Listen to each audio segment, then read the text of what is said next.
Who's knocking at the door? I'm looking at my girlfriend. She passed out on the floor. I see so many things I ain't never seen before. Don't know what it is. I don't want to see no more. Mama told me not to come. Mama told me not to come. She said that ain't the way to have fun. Son, that ain't the way to have fun. No.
And I'm going to call to order the June 5th, 2025 meeting of the Durham Historic District and Heritage Commission. Thanks everyone for joining us. And Eric's online. Is it possible to get Eric's picture? Yes, I'll be up in just a minute. Okay, thank you. That way I'll be sure to notice him easier. All right, we'll do a roll call. Tom, we'll start with you. Tom Janos, alternate. Mike Hoffman, regular member. Larry Brickenwood, chair. Charlotte Hitchcock, Vice Chair.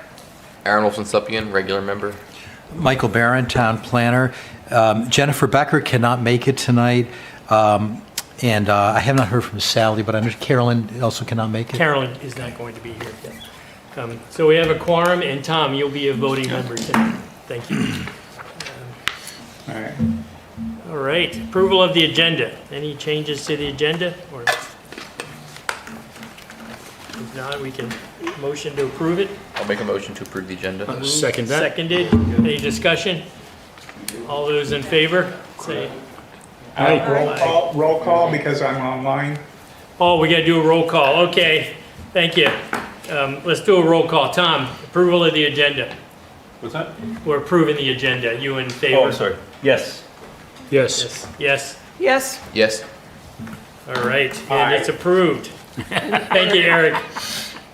You'll be up on my screen. There you go. You're coming. There you are. You're a little teeny square, but Better than your Yeah, other ways yeah, off to I the side. I look quite a bit bigger on the screen behind you, Larry. I know. I can just turn my chair. He's kind of your shadow behind you. Let's see, approval of the minutes from May 8th, 2025. I wasn't here, so I'll abstain when we get to that point. Oh, I forgot to read them. Were they in email? Did you email them to us? Oh, sorry about that. I didn't see them either. But I am actually searching for them right now too. I think I did look at them, but we can always approve them in July too, if we aren't comfortable. let's go ahead and do that because it Okay. seems like none of us We'll, have really. we'll just defer this to July. And that's I didn't it. get a chance to look at them myself either. Public comments. I assume you all are here for, yeah, okay. Any public on Zoom, Rachel? No, sir, Mr. Chairman. Okay.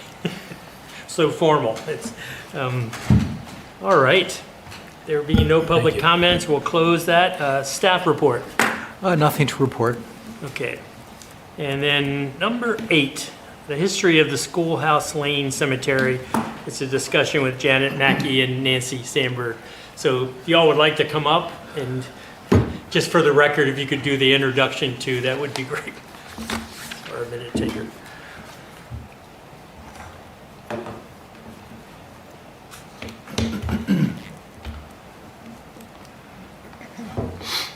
And Nancy, feel free to join up on the front desk. That way you can add your 2 cents. Because Yeah, we get 2 chairs. 2 pretty mics. valuable. You're not going to be able to say that anymore. What's 2 that? cents.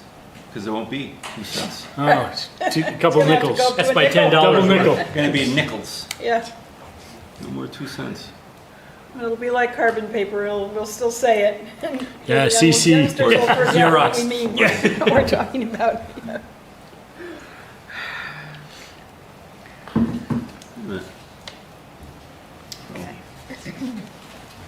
So Schoolhouse Lane, I'm Janet Mackey from Durham Historic Association. And I'm Nancy Sandberg, 15 Langley Road, and I'm curator for the Durham Historic Association in the museum across the street. Thank you. Thanks for being here. Yes. Nowadays, we call this lane Schoolhouse Lane, but for many years, it always used to be called Chesley's Lane because the Chesley house was at the end of the road up here. This is just the description from the deed of the land that was transferred for the cemetery. There was a deed in 1796 from Jonathan Woodman Jr. and his wife Mary to 18 families that lived in the village. And the reason was because, of course, they didn't have enough land to have their own private burial site on their land. And the way it's organized in the deed, they all have equal shares. But they list them in order, at least the first 3 groups. so the first three are esquires, then the next three are gentlemen, then the next four are traders. So the first three are esquires, then the next three are gentlemen, then the next four are traders. And then you have a physician, joiner, tailor, hatter, cordwainer, clerk, cooper, and blacksmith. And these are the 18 original grantees for this private burial site. Is, Rachel, can we turn the volumes up on the mics? Is that possible? House volume. You can pull it towards you and so closer to your mouth, that might help too. Can you hear? I just, Turn it up a little bit, so Great. see how Okay. that goes. thank you. Okay. Janet, can I just, in the list there was joiner. Right. Do you know, what is that? That's an expert carpenter. Okay. Joining boards. Okay. Or a club member. And in the cemetery, we have gravestones made of just about every possible type of stone. We have marble, of course, soapstone, granite, red granite, as well as gray granite, slate, and also that metasedimentary stone that exists in town here that's a little bit softer than slate. We have a few of those as well. Some of the original grantees' gravestones include James Layton, the first one. He's a Revolutionary War veteran who served in the Navy for 3 years under John Paul Jones. The second one is Joseph Richardson, who was also a Revolutionary War veteran. He served 5 years in the Army. And he owned the tavern on Main Street at number 8 Main Street. Joshua Ballard was a hatter, and he lived on the corner of Madbury Road and Main Street. There's also one tomb at the cemetery for the Blydenberg family. Blydenberg was also an original grantee. He's a trader. He built the Red Tower before it had a tower. He built that house originally. The tomb was constructed in 1853 by his last surviving daughter, Margaret. And interestingly, it's got the same problem that the Emerson tomb has down by the Churchill Rink. Somebody got into that tomb a couple weeks ago. Did you see that in the newspaper? Well, somebody, for some reason, managed to wiggle their way in between the face stone there, where it says Blydenberg, and the back of these tombs, the way they're built, they're made of usually some kind of stone walls, behind the face plate, and then on top it will have a metal plate with earth over it. And through the years, the earth sort of wears away, and usually the metal plate pulls back a bit from the front plate there, which is still plumb in the case of the other one as well. So somebody got in behind and went down into the inside of the vault, but they couldn't get out again. So the police got involved, and they got them out. So they had a cell phone with them. Yes, yes. Yeah, gravity helped him get in, but he didn't have enough oomph to force his way out. Instead of calling the police, the guy inside the tomb called somebody else who called the police. Right. In any event, I don't know how they even got in there, because the space is about this big in the Emerson tomb. It's not big at all, but it needs to be repaired. And I've been talking with Rich Ryan about trying to get a hold of 1/4-inch steel plate, which is the same thing that's used at the top, and we can slide that forward and then fill it in. Because the same thing's happening to the Blydenberg tomb right now. At the Schoolhouse Lane Cemetery, there are some stones that are dated before 1796, because they were moved there after that date. The top row are the children of the Thomas Stevenson, who lived out on what's now the Fog Farm at the corner of Packers Falls and Mill Road. And all of his children died in 1735 of the spotted fever epidemic. Now, of course, there was a burial site on that farm out there. But I think what happened was when they put the water line in from the Lamprey River into the Oyster River back in the late 60s, I think it might have gone close to the cemetery or something that caused them to, remove the stones and bring them in. Then in 1977, it says in the trustee of the trust fund report that they had put the Stevenson stones in concrete at Schoolhouse Lane Cemetery. And the ones below it, on the second row, on either side, the two short ones, those are both Willie gravestones that were found in the 1950s at one of the fields of Bedard Farm. And the one in the middle is Benjamin Thompson, age 6, who died in 1736-37. So they're odd stones that somebody decided to set in concrete at the Schoolhouse Lane Cemetery. Which is too bad, because what happens is when you put gravestones in concrete, the stones crack, because the coefficient of expansion is different between the stones and the concrete. So what we really should do is remove all these stones from concrete and store them somewhere else. I mean, these stones are 300 years old. They don't need to be outside. They're not associated with the bodies that were buried anymore. They're just artifacts that are 300 years old. So.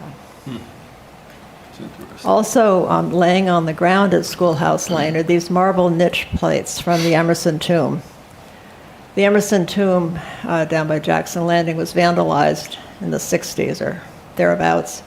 And I know the DPW had bricked up the entrance, which was broken. The metal plate, the door was broken. These two, they fit on the end of the niches where the coffins are put inside the tomb. These were found in the attic of a local house nearby. So the person that lived in the house probably found them on the ground somewhere. But again, they're loose on the ground at the Schoolhouse Lane Cemetery, and they really shouldn't be there either. Another something there is this empty enclosed lot. I mean, why is it empty? Well, this is the Benjamin Thompson. He was one of the original grantees. This was his burial lot for his family. And this is where Benjamin Thompson, that left his farm and money to UNH, or New Hampshire College, was buried in 1890. Well, those 6 forms at the bottom of the screen are disinterment applications. UNH decided to dig up Benjamin Thompson and all the members of his family in 1928. And bury them at the Durham Town Cemetery. That's terrible. Which is disgusting. But the reason they did it, I think, is because if you go on campus between Demerit Hall and James Hall, there's a big granite monument to Benjamin Thompson. Well, apparently that monument used to be in the Durham Town Cemetery.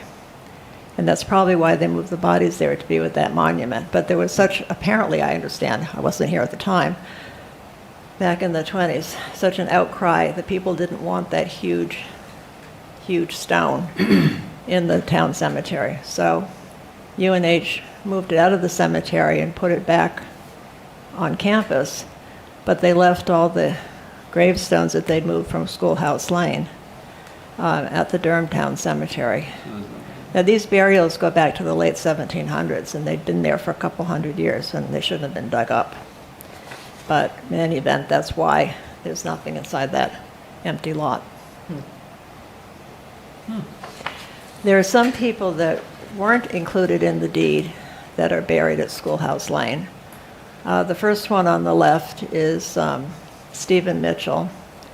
He's the lawyer in Durham who read the address welcoming Lafayette during his visit in 1825.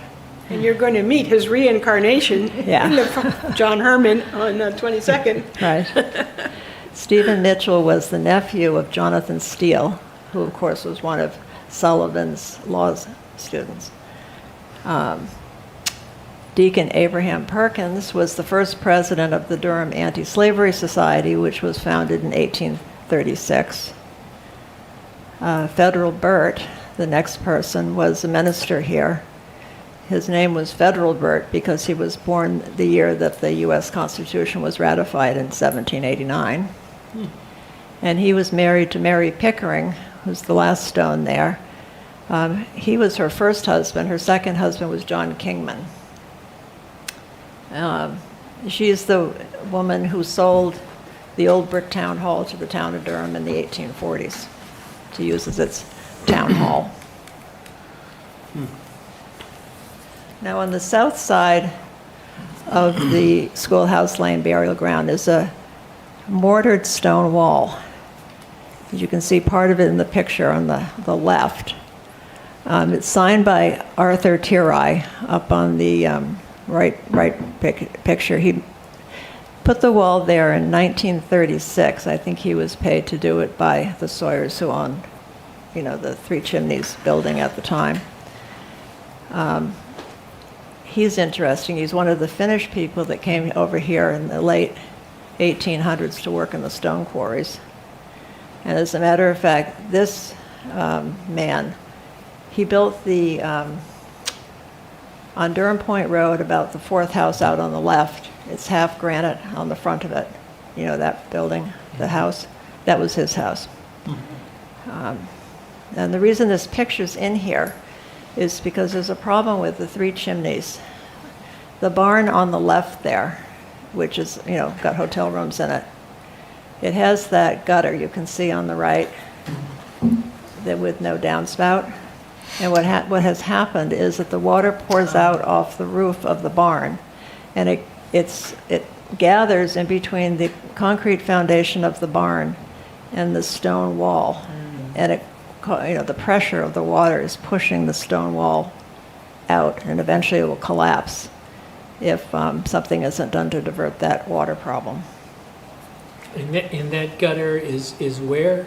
It's on the barn? It's on the roof of the barn, Roof of the barn. which is Okay. on And the left in that picture. Who owns that barn? Three Chimneys. Three Chimneys. It's on their property. Yeah, it's part of their hotel. It's Downspout. it's a big roof. Okay, Yeah. yeah. It's a lot of water. I wonder if we could write a letter to Three Chimneys encouraging them to repair that before that is destroyed.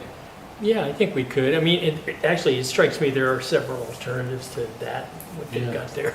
But yeah, particularly if it's causing damage. And It is.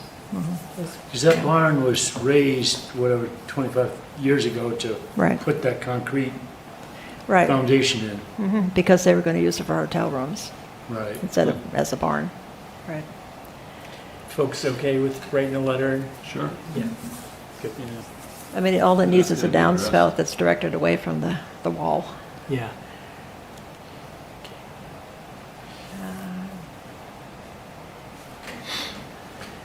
This happened a few years ago. One of the softwood trees fell over in an ice storm or a snowstorm or something. The cemetery is full of Norway spruces and other old trees, which really should be removed. This cemetery wasn't arranged like Mount Auburn Cemetery in Cambridge, where you have plenty of space and you can have trees and all that. There's no room for these trees, and every time a branch falls, it either destroys a gravestone or it bends those pipe railings that are around certain lots. This particular one that happened a couple of years ago snapped a couple gravestones off at the base. So that's another thing to think about. Just get rid of all the trees, certainly the ones inside the cemetery. So how, is that hard to get to arrange because the people that own the burial ground aren't around to give permission? It doesn't matter, DPW takes care of it anyway. Oh, so they could just do it. Right. In other words, see on the right side of the picture there, that's one of the lots that's got a pipe fence around it. It's one of the Smith lots. And on the left, you see that tree cut off Yeah. up about 6 feet. There was something wrong with that tree, so they cut it off there because of its proximity to the stones, just to get rid of it. I seem to recall there's still a trust fund for the cemetery, isn't there? Well, it's not specifically for the cemetery, it's for individual lots within the cemetery. But yes, they contribute toward all the other trust funds. They're aggregated together in the town report. I don't know what it would cost, but it really should be considered because the trees aren't 3 feet tall anymore, they're 100 feet. And it seems to me that trustees of the trust fund could authorize some expenditure to preserve the cemetery as a whole. Certainly the softwood trees need to go. And any dead limbs on the oak trees and anything that would damage the stones. So maybe we could ask Rich to do a survey of the trees and make recommendations.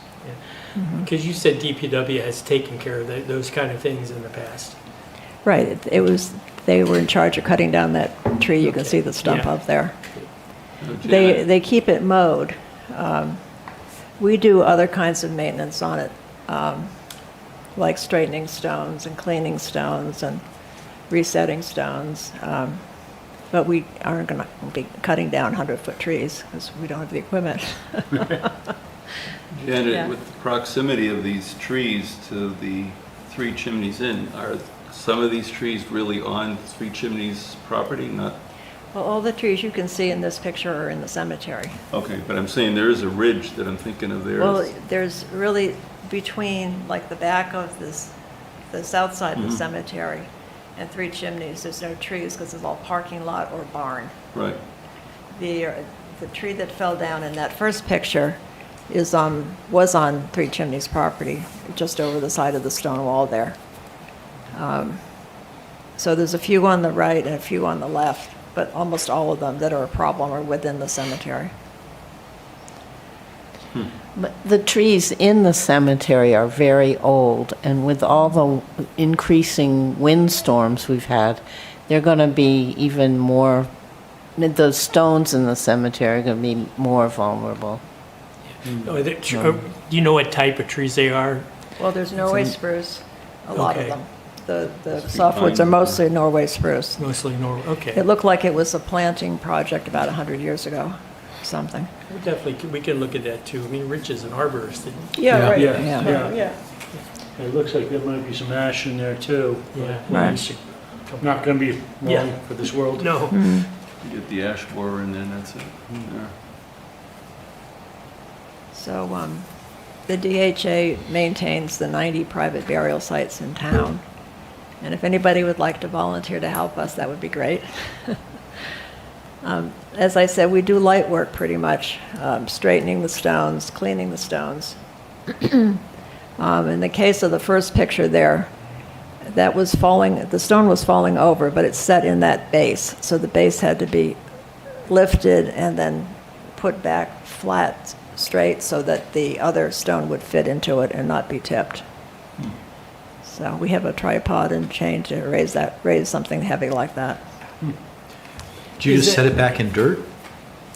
Well, dirt when you gravel. Yeah. is that something we could put a little blurb in the town updates? That you all would Oh, gladly good welcome idea. volunteers and Oh, sure. maybe who to get in touch with? Yeah, that'd be nice.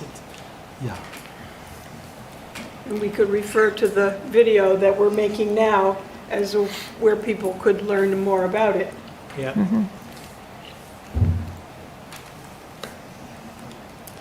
Well, that's all I have. Does anybody have any questions? Well, this is quite helpful, Janet and Nancy. It's funny, it's just across the street, but, unless you go up there and look, you just don't To your know. knowledge, Janet, was there ever a sign or signage of, as far as the name of the cemetery ever there? Do you recall? I don't remember ever seeing a picture of a sign there. It's surprising because New England cemeteries, I don't care how old they are, they always have some kind of, that was the big thing they always would put. The existence of it's mentioned in the town report because the town will be paying somebody over the last 100 years to do maintenance in it for the trust funds themselves. And the expense of that's noted every year. But I've never seen anything historical in terms of a sign there. And the thing is that these people are all the ones that lived in the village. Everybody else was a farmer.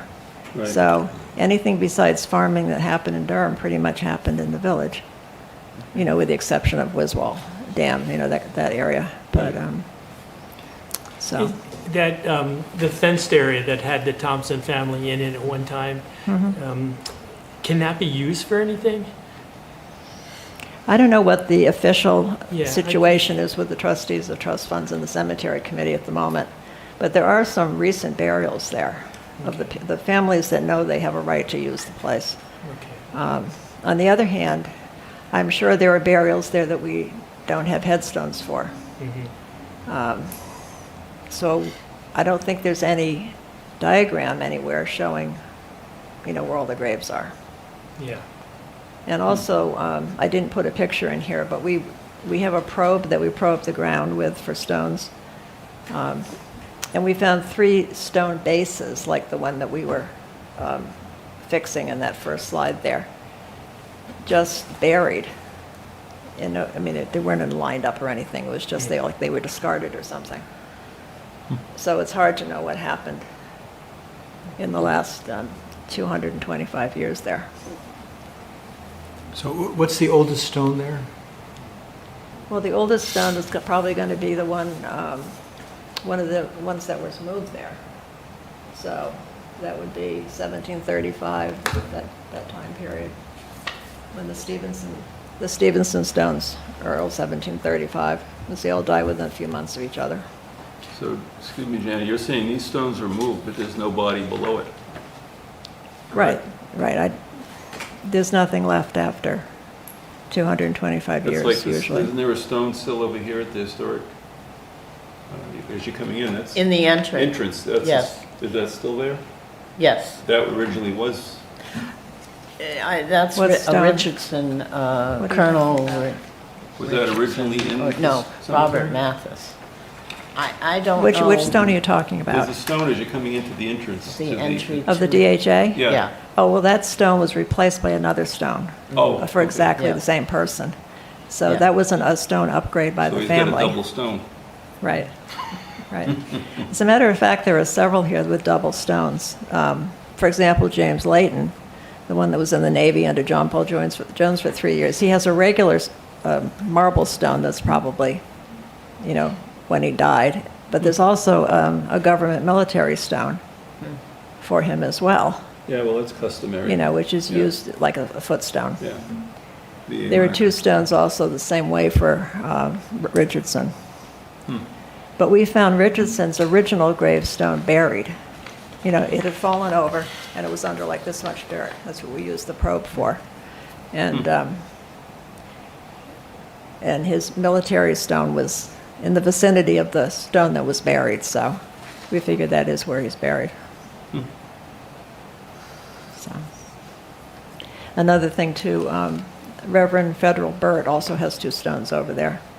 One's a newer one, and the old one, which is almost illegible, is about 6 feet long, like they tend to be, because they're like 2/3 buried if they're just a tablet stone. That one's leaning against a tree, and it's kind of dangerous because if a kid's fooling around, it could fall on them. Yeah. But so there's 2 stones for Federal Burt over there as well. I think one of your original questions was, should we have a historic marker at this cemetery? And I think, Larry, you'd put that out, or Michael did, and I responded, oh, yes, indeed. And because the people who are buried there played significant roles in the history of our town. And it would be a challenge to develop in a short space of time enough information about it, but where historic signs are developing QR codes that can expand the history of a site, you could get deeper into the roles of the people who are buried there. And that would be wonderful, too. Yeah, because we have money in our budget each year to do 1 or 2 signs, and I think this was mentioned as a possibility for the next one. So,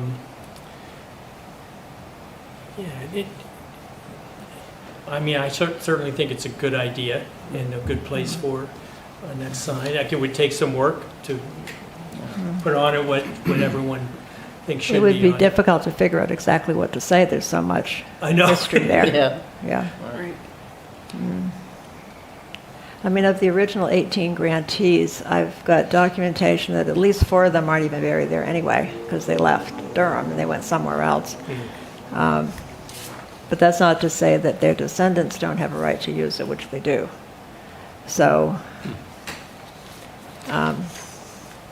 most of the history, though, involves the people that stayed here for generations. So, Yeah, well, even that, the enclosed area with nothing in it, even that's historically interesting. Who knows why they did it, but I mean, I would be interested in something like, oh, I wonder why the university, brought them up and moved them.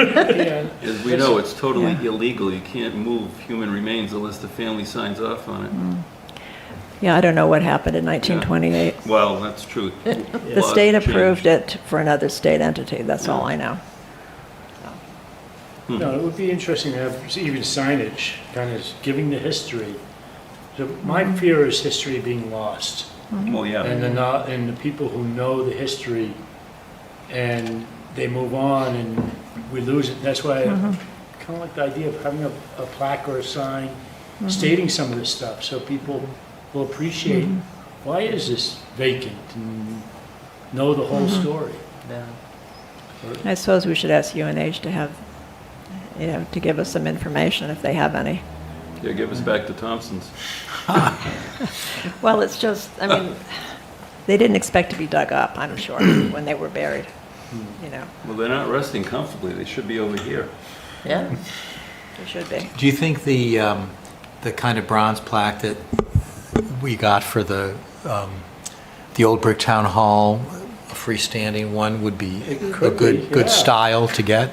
Yeah, it might not have to be as big, but, it could, yeah, exactly. Could be on 2 posts. And I was reading something just recently about it's better to put them vertical so that the bird poop doesn't land on them. We found And that, then the yeah. one who's put at Uric Smith acid in Chapel has bird got that problem. feces. Any volunteers to work with Tom? I would. And you all willing to work with us on wording? Sure. Great. So You'll that'll have be to our tell next. Do we have to Our next commit subject. it, somehow Yeah. commit it by the end of the fiscal year, or? There are ways to if we If knew we need there more, was- you need more time. Yeah. As soon as it's practical Janet, to do it. What do Yeah. they use for cleaner on the stone by any chance, Yeah, we use D2. Yeah, I was going to say, that's what I was Yeah. recommending, because that's what all cemeteries use. That's what Arlington National uses, so Yeah. that's what we It's use. safe, it's not going to hurt anything. And with the rain we've been having, if you do it now, the rain will wash it right down anyway, so it'll be Yeah. good. Right. Any other questions, comments So we'll be No. working with Tom? Tom. And anyone else is interested? And, I mean, what is exactly do you want to, which aspect of history there do you want to emphasize? Oh, I golly. mean, there's not many words on a plaque. I think that empty plot is pretty important, but That I think is. you also would be able to pick out what's most important and give you some latitude, because I think your knowledge and what is most important is probably going to be valuable. I mean, you've enlightened me tonight by the fact, I've walked by that many times, and I've even, of course, my background and everything, and I looked at that and I said, there's got to be somebody buried there, but now I'm finding out there isn't anybody buried there. Because a lot of the older cemeteries, as you probably know, families did not put stones. Right. There was odd reason back in the day, they didn't put stones up. Well, Quakers sometimes. Yeah, they didn't put stones, but they had it encased like that with some Yeah. kind of metal or whatever they had at the time that they used, wood sometimes, whatever, but they never put any stones. Yeah. Janet, who do you think the most illustrious people buried there are? Are there a few individuals that stand out? Well, yeah, I mean, especially to do with the Revolutionary War and all that. Yeah. Ebenezer Smith. Yeah, Ebenezer Smith. Some of the Thompsons aren't there anymore, actually. Yeah. Well, And- Richardson of Richardson's Tavern and was a Right. revolutionary. The hero. Sullivans. Sullivan's. And it strikes me as, Steel. it's interesting that it was intended for folks in the village, as opposed to folks out in the outlying areas, and some of the prominence of some of the folks, at least who were meant to be there. And so Well, you got to remember too, in that time, 5 miles was a big thing. yeah. You know, that's what they would do, is put them on a cart and bring them over. That was a long ride. So, Well, some of the people, like Jonathan Steele, for example, he was one of the grantees on the deed, but he died before his wife, who was Lydia Sullivan, so he and all their family are buried in Sullivan Burial Ground. up on the... Yeah, Huh. yeah, so, But from a sociological perspective, it's so interesting that they're laid out in the order of their prestige in the community. In I the mean, deed. that's right. quite in the deed, yes. It's thank you. old-fashioned, it's British, actually. Yeah. That And is the interesting. are all going to the east, right? Are they? No, it's a mishmash. Oh, Now you know a hatter has more status than a blacksmith. Now we A know. gentleman Now is we just know. right under Esquire. I mean, I do chuckle. What is a gentleman? And were they truly gentlemen? Well, there were definitions in British law about who could be a esquire, who could be a gentleman, who could be a freeman. It just mirrors what, their culture was. So But did- it only applies to the first two groups. The rest of them, the occupations aren't ranked. The esquires and the gentlemen are people that don't need to have a job, basically. Yeah. So So that's the Esquire only did not refer to an attorney at that No, point? It no. just meant a gentleman kind of? esquire coming from knight. Ah, Yeah, okay, so From Stephen Squire. Mitchell happened to be an attorney, but he right, was called Esquire because he was high status guy. right. So, Have to share that with John Herman, so as part of his, Definitely. His knowledge that he needs Might be for heading the- back there too with the hierarchical order of how we bury Yeah. people. yeah, and that whole status business ties into who could vote as well, because you had to be a freeman to vote. And to be a freeman, it's defined by law, you had to have property that could generate 40 shillings a year. This, of course, is back in the 1400s. But, inflation over the years, the same thing held true, and if you couldn't vote as a man unless you had a certain value of property. And of course, in the early years, the people that had the power to grant within each town decided who among them would become freemen. And that's where the grants of property come in, how much they granted. So it's really interesting, so it's sociologically, to see why they granted certain people and what the people had done for military service or whatever to earn that land and that right to vote. That's interesting. That's- It is. Well, thank you all Okay. very much. And thanks for, in general, all your work. very nice to have an educational program tonight. Yeah. And I feel like running over there and will- looking at the stones after we get out of here. Janet and Nancy, we will follow up on some of those maintenance type things. Great. Item 9, code enforcement procedures, discussion with, I understand you go by Dre, but is, Yeah, I go by Dre. okay, is it Andrea or is It's it? Andrea, nice. That's a Okay, hard one. I'm gonna say your whole name just for the That's record. totally fine. Andrea Celadi, Code Enforcement Officer, about procedures, and you go by Dre. Yes, I do. So welcome, Dre. Thank you for having me. It's great to have you. I missed the last meeting, so I know that was the genesis for the conversation. I guess one of our former members had sent a note around saying that he believed that the properties in the historic district were looking run down or trashy. I Yeah. will say, I went and walked it. I didn't have that same opinion, so I'm not sure when he did that, but Right. I guess that led to, let's have a conversation about it. I mean, I do go through the historic district quite a lot. I also didn't notice anything really run down. However, there are some specifics in your guys' ordinance that I don't always. Dre, can you bring the mic? Yeah, sorry. I don't always go into too much specifics of your ordinance, but the general ones I do. So when it comes to if it looks trashy, I would need more guidance of what exactly, someone is seeing that is not in compliance with the ordinance for the historic district. So mainly, I go around every time I'm on shift. I proactively go around the entire Durham community, even outside the historic district, and I'm looking for, trash issues, and that includes any parties, leftover trash, the trash bins. Some people like to leave them out a lot, which can be hazardous to, children, but also vehicles that kind of blowing in the wind. I look at parking issues sometimes. I had, and the parking is, a lot of that is more parking where you're not supposed to. That could be on the lawn or just in a spot that is not in the original plan, that hasn't had a permit done. I also do, mainly for when the students are here, I do a lot of the over occupancy issues. So even with we had changed that currently to 4 unrelated, but that's still an issue.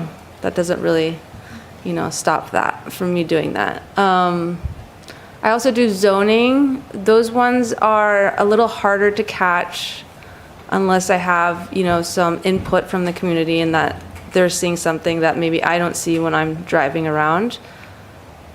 I'm trying to think what else. Anything you can think of that kind of, even like shed placement, stuff like that. I do search to make sure people are pulling permits. I stop and ask if they pulled a permit, and then if not, we get them that. And then also signage. So I have dealt with signage in the historic district without anyone from the historic community coming to me, just because I know we're pretty strict about that. So. I don't know what else you guys would like to know. And do you do anything health related, like what is the health officer? I'm also a health officer with Audrey Klein. So that really doesn't come up as much. It's more code enforcement issues. When we do have health complaints, it's usually from a student who's like, there's mold, but then it's usually because there's a lack of cleaning. But we do health inspections if that's needed, but again, that doesn't happen too often. Yeah. Well, the note, if I'm remembering correctly, it was very specific, so it was more general. So I was talking to Michael. It was really helpful to have specifics. If there's something specific that generated that. So, I'm glad to write Peter back and say, we looked at things. And if you have some specific, areas of concern to tell us, and we can then. Right, and then you can always reach out to me. When it comes to something more serious, I think it's always better to go to Michael, and I can always support him in what he's doing, and if he needs me, to be a little more rough, you know what I'm saying? Good cop, bad cop. Yeah, exactly. So we can work together. And if needed, we can progress that to something more serious. But my rule of thumb is trying to contact the owner with any kind of compliance issue and see if we can work something out, and then proceed with citations if necessary. But a lot of times people are pretty compliant. Yeah, I'm certainly 100% supportive of that. Yeah. Most people don't even know sometimes they're doing something wrong. Exactly, yes. There's a lot of ordinances they don't even know are in place. So I try to be as informative as possible. And some people like to play ball and some people can be little knuckleheads, but I usually get them in the right place after a while. Good. We do appreciate your efforts. I go back to this town being Animal House era with the keg parties and the solo cups, like literally 1,000 solo cups on a front yard. It's come a long way, and it's really your efforts, your office's efforts, the ordinance that allow you to make patrols. I think you guys are doing a great job, honestly. I appreciate that. A lot worse. And I'm just happy we have you guys. I know it's a difficult job. I know that it's difficult to do, investigations without a complaint. because Yes. people start to say, yeah, you're picking on us, whatever. They do I say encourage that. if the public has a specific complaint to make you specifically aware, and also to be reasonable with the people. We were all Exactly. college students at one time, and if it's picked up Monday morning, I think we're pretty happy. That's how I deal with them, is I try to give them a little time to wake up from their hangover. And Yeah. if it becomes a consistent behavior, then I start. But I always have a good relationships for most of them with the property managers or landlords, so I usually reach out to them. And funny enough, a lot of times they'll just be like, no, give them a violation and fine them. And I will if, we're in agreement with that, because I don't want to go too crazy. Because I think a lot of times the students, they're young, they don't know the rules. One time I stopped someone, I'm like, can you bring your trash bins in? Because they've been out for 3 days. And then they're like, you can give me a citation for that? I'm like, yes, and I don't want to. So and then they stopped doing that. So Yeah. they're pretty responsive young You're right, people. you're right about the fact, as you know, I own property that's with Right. college students. I have 3 that now it's going to be 4 this year. And, Unrelated? yeah, I don't know. I'm watching you. But the thing is, it depends on the person that owns the property and how they handle it. Yes, I agree. When I meet these students, like I'll meet them when they come in August, I always look at them and say, look, I play ball and I know the 3-strike rule, but I don't have 3 strikes. 1 strike and you're out. Right. There's no 3 strikes. So you screw up once, you're out, and I don't give a damn what your parents say. I don't care what, if you're sleeping on the street, you're out. And I list what out is for: parties, this thing, trash, this, that. And of course, you know where I live, right around the corner. I'm checking on it all the time. Right, and we have a lot of landlords like that, and I do And they're appreciate good. the effort. And I've never had a Yeah, problem. And I've I never don't- had a problem, I don't just that put one a thumb time. on them, but if they know that somebody is there, that's when they don't do anything. Exactly. But if you just wishy-washy and you're somewhere else, hey, I was the same way, I know. Right. I think the local landlords have always been better than the big corporate landlords. Oh, of course. Absolutely. It's just, big corporate landlords are down in Texas. Exactly. It's hard to communicate with And the them. thing that and- you have to watch out for, I get this, I've had this every year. They're renting for me. Now, these kids are gone. They're still paying me this month, next month, and August. Hey, that's your deal, not mine. Right. But you know what, my kids were the same way when they were in Boston. They do subletting. Now, that's something you might want to look into, Okay, because that is a very dangerous thing. I agree. We had one that tried to sublet from us last year, for instance. And under the circumstances, we met with this, was a girl, and she was only going to be there by herself, and she had 2 weeks over here at the college. She was going with nursing. So we had everything. We had her phone number. We did vetting on her and everything. It looked great. Guess what happened? The first weekend she was there, I drove by there. There was like, I don't know, 8, 9 cars parked out there. I knocked, well, first off, I knocked because somebody was parked at the fire hydrant. Right. I said, get your damn car out of here. If I'm going to have it towed, and all these girls are running. I said, what the hell's going on? And so I called my wife right away. I said, you're going to come here because all these girls, I'm not getting involved. Right. I threw them all out. Every one of them, I threw them out. I just said, get the hell out of here. I don't care. I'm going to call the cops. Just get out of here. And they did. They all left. But that was it. No more. Yes. No more subletting to anyone. And I think that's one thing you're going to have to look into, because the subletting is where the problems are coming in. Because as school goes on in the summer, and these kids are in there and they're trying to make a few bucks for their place, I think subletting should not be allowed at all. Yeah, but that's a civil matter. Yeah, I know, but that's the Yeah, what problem. can the government The problem do is about with that, something when you sublet, the landlord doesn't usually know who these people are. Well, that's the you could put in a civil side lease. of it, yeah. To- Well, Yeah, I was well, gonna say about yeah. the lease. I do try to recommend certain things for landlords that protects more their, and try to word it like it protects your money in a way by not Right. subletting. Because I agree. I You have also no control over that. And Right. the other thing is, they're not going to respect the property the same way as somebody's No. going to be in there for the Yeah. duration of the year. I also rent, and I do not allow subletting. So I agree with you. Yeah. But that's Because a landlord-tenant relationship. Yes, and that's up to the landlord. I mean, I would not recommend it for those reasons you're I mean, if saying. we're only allowing, well, it was 3, now it's up to 4. Right. Why can't we say no subletting? That would be I don't think hard. we can do that. We couldn't do that. Yeah. That would have to be in the lease by the landlord. Right. Yeah, that's outside of the legal bounds of constitutional law. And we're kind of How do on you their move that radar at the decision anymore, moment, Julie? so. Let's not get started on that. Yeah, no, I appreciate the work you do. There are limits of what we can do. Yes. And I think we have to be realistic. We live in a college town. I think we're doing a good job. I think particularly your office does a great job.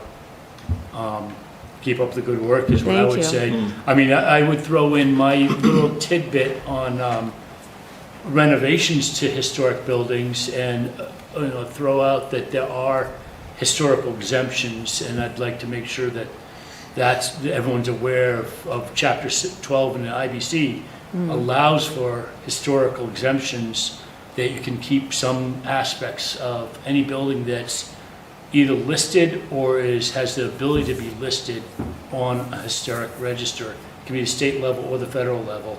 But there's all sorts of things, from handrail height to transoms, anything that's not directly life safety. And that can be discussed with the fire department and with this committee as far as how important is this historically. I Right. mean, the Lincoln Monument would be terrible if we had handrails going up every 36 inches. That is true. It just wouldn't look the same. True. You know, or the Washington Monument, one exit, man. Right.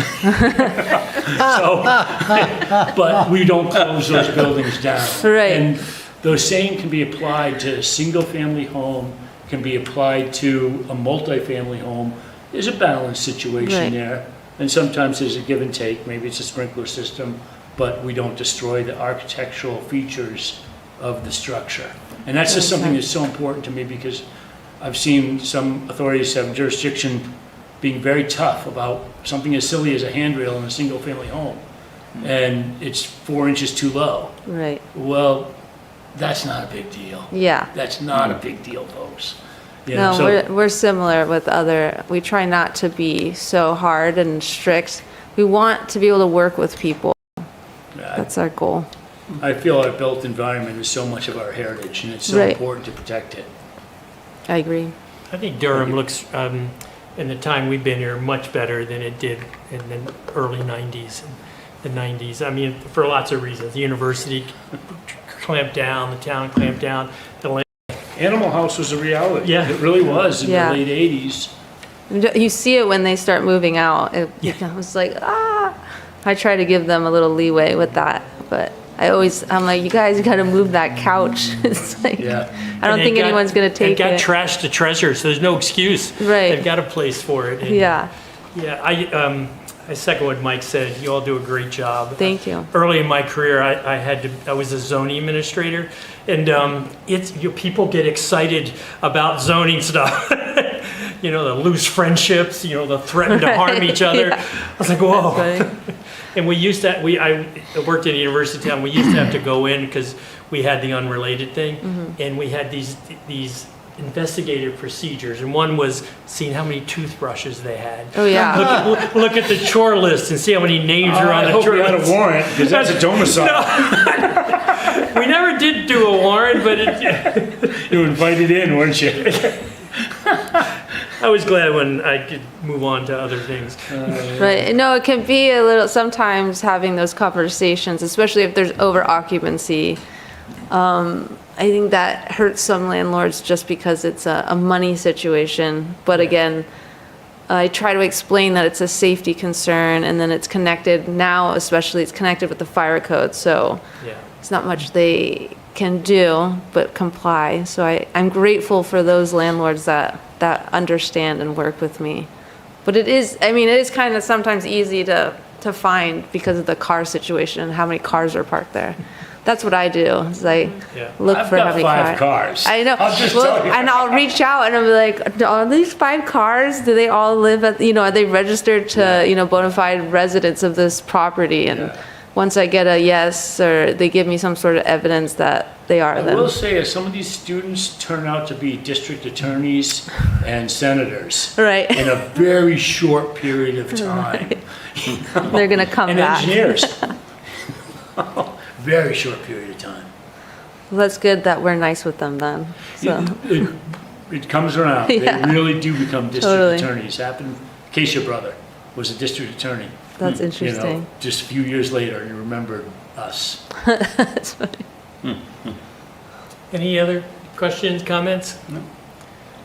Dre, thank you very Yeah, much of for course, taking my the time to come pleasure. visit with I'm us. glad I could help. you. Anytime you guys have any concerns or questions, whether it's for the board or like just as a resident, you can reach out to me and I'll look into anything and see what I can do. If it's in my jurisdiction, you know, Sure. not gonna go beyond that, but. Thank you. Audrey staying on a certain number of hours or? Yeah, she's part-time as well I'm part-time, so she does more right now focusing, there's so many building inspections, so I don't do building inspections. So I help with zoning and code enforcement, so I try to take that off her plate. But she obviously backs me up on everything. She's my. She's a good mentor. Oh, fantastic- she's amazing. She's Yeah. amazing. I'm very grateful for her. She taught me a lot, so. She's taught the whole area a lot. Yes, and then obviously I also enjoy working with the fire department because we work with Brendan. I don't know if you know Brendan who. Oh, is yeah. wonderful. He's wonderful. I love Yeah, him. he's So great. he's really fun to work with. And then the police department helps out a lot too. So it's a great working team. It's a team So. sport. It is. It really Yeah, is. it's really important. I agree. Yeah. So And it's a that great be on the same community. page with each other when Exactly. Each other's back. dealing with contractors or And they whatever. understand, even the police understand what we're doing over here. And like, yes, it's not the same as law enforcement, but it's also important for the safety and well-being of the town. So they get it. And they're very responsive as well. So I enjoy it a Great. lot. Well, Good. keep up the good work. Thank you so Thank much. you. Thank you. Thank you. Thanks for visiting with Yeah, us. of course. Thanks for spending part of your evening. No worries. I'll put it on the clock. Definitely. Overtime. Thank you, guys. Thank you. Take care. Thanks. Item 10, recent and current zoning amendments.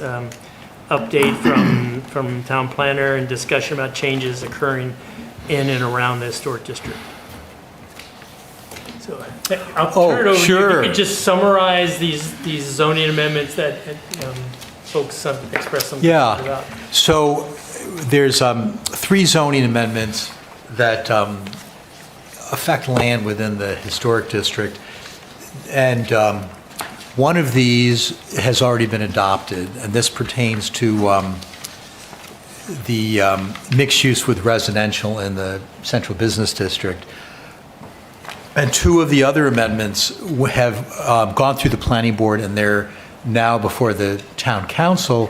Town council's going to be looking at them the 3rd Monday. That would be a week from this coming Monday. And then they'll probably have a public hearing on those and take public input. So I'll just give you a summary of the 3 of them. The one that has been adopted, I passed out some items in front of you. So this map, the one that's been adopted, it really shouldn't have any effect on the historic district. It was kind of an interesting amendment. The main development kind of project in the central business district is a mixed use with residential building where you have commercial on the first floor and a couple floors of residential above. And we require a first floor of commercial. So most of the new development downtown is 3-4 stories, 1 floor commercial, sometimes 2 floors commercial. But this use has been allowed by conditional use, which means that a developer has to go through an additional process. They have to meet 8 criteria, and the outcome is uncertain. So it's a difficult prospect for a developer. So the Housing Task Force, which wants to promote more housing downtown and also to help the commercial part of downtown by bringing more housing in, more residents nearby, wanted to change the mixed use with residential from conditional use to just permitted, so you don't have to go through this conditional use process. But the challenge with that is that Mill Plaza is part of central business, and it was beneficial. I hope I'm not getting into the weeds too much here with you, but the mixed use with residential being a conditional use was beneficial for Mill Plaza because it provides extra protection to the residential neighborhoods beyond. So if a particular proposal is questionable, it's easier for the planning board to deny it. So there was resistance to just making this allowed by right. But the task force came up with this clever approach, split central business into two parts, Mill Plaza and the rest of it. So it remains conditional use in Mill Plaza, because that's next to the neighborhood, but it's allowed by right everywhere else.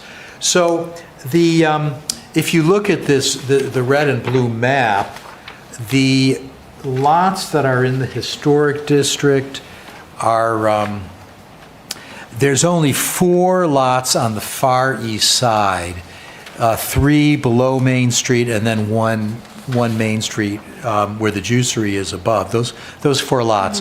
So that means that you could have this building by right instead of conditional use. But I don't think that affects anything because those 4 lots are pretty well developed with Orion, the Grange, the juicery site, and then there's a 2.5-story historic building next to that. And they couldn't demolish that. You'd have to approve that, and HTC would not allow that to be demolished. So this really should have no effect on the historic district. The second one is a proposal to change the height limit in a part of the central business district. Let's see where that is. Okay. This is the one stapled together. So if you look on the back page of that in green, this is the central business district, a portion of the central business district where there's a 3-story height limit, and the rest of the central business district, which if you want to, you can see that on this red one, all of the red and the blue, mainly the red, you can go to 5 stories by conditional use. So many years ago, the town, in a big part of the central business district, lowered it to 3 stories because of concern for the scale of buildings on Madbury Road and on a portion of Main Street. And the Housing Task Force wanted to remove that as an incentive for more development. If you want to redevelop, you get a lot more return if you can have a 4-story building or even a 5-story by conditional use than only a 3-story. So the proposal now before the town council is to remove that 3-story height limit where it's in green, which would allow for, again, four stories by right and then a 5th story by conditional use if you go through an extra process.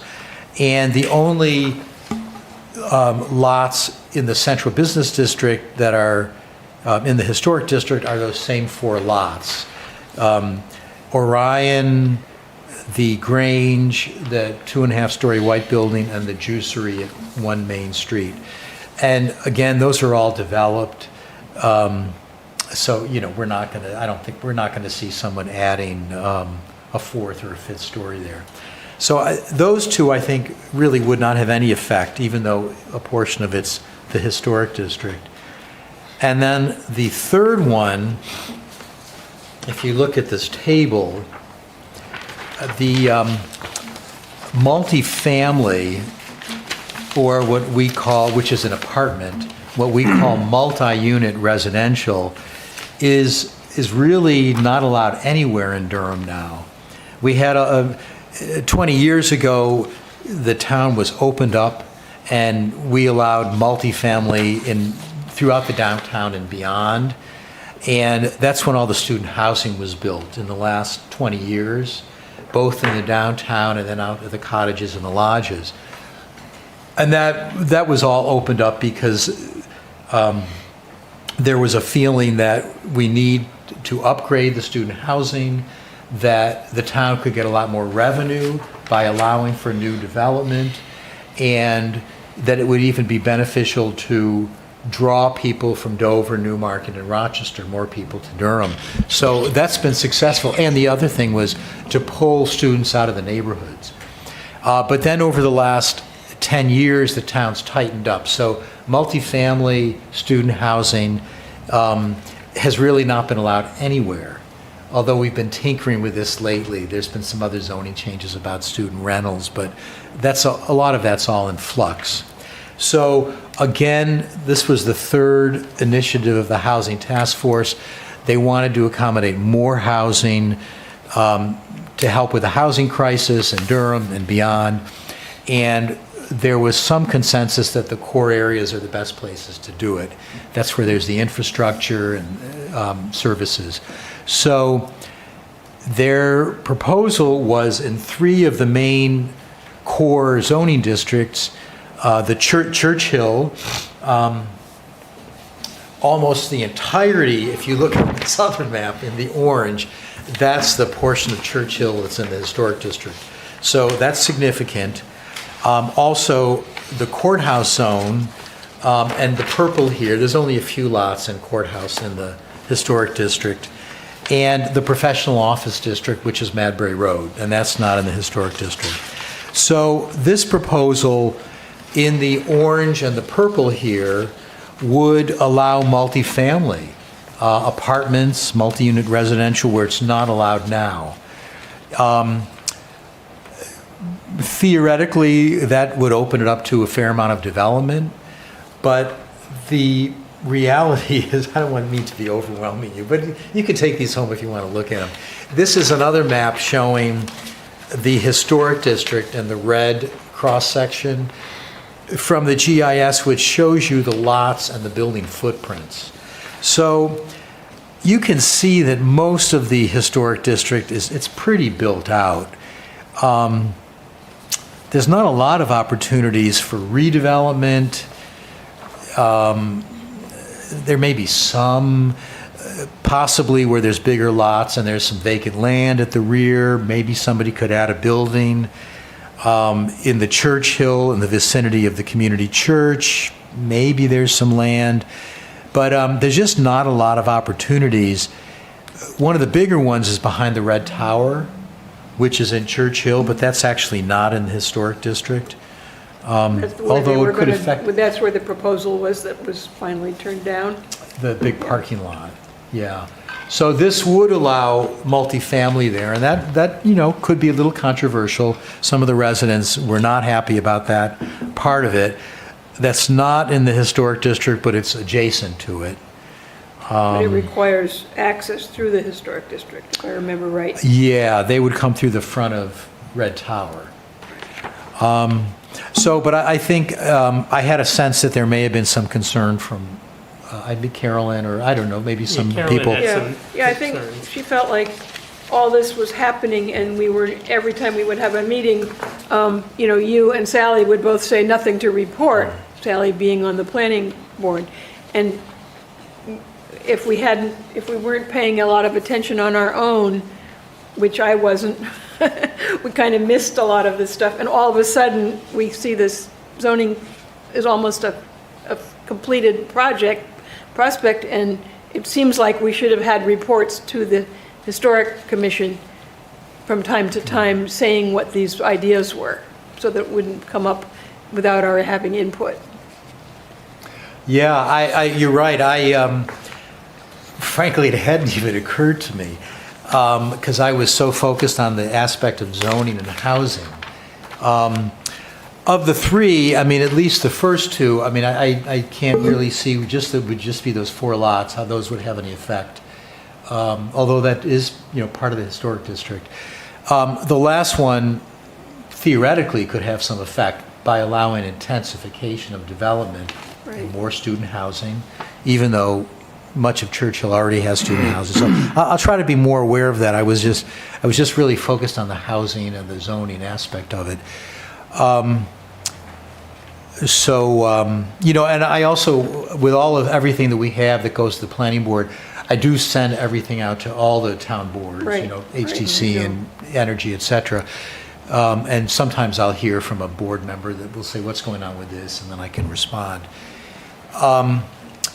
But so with this one going to multi-unit, I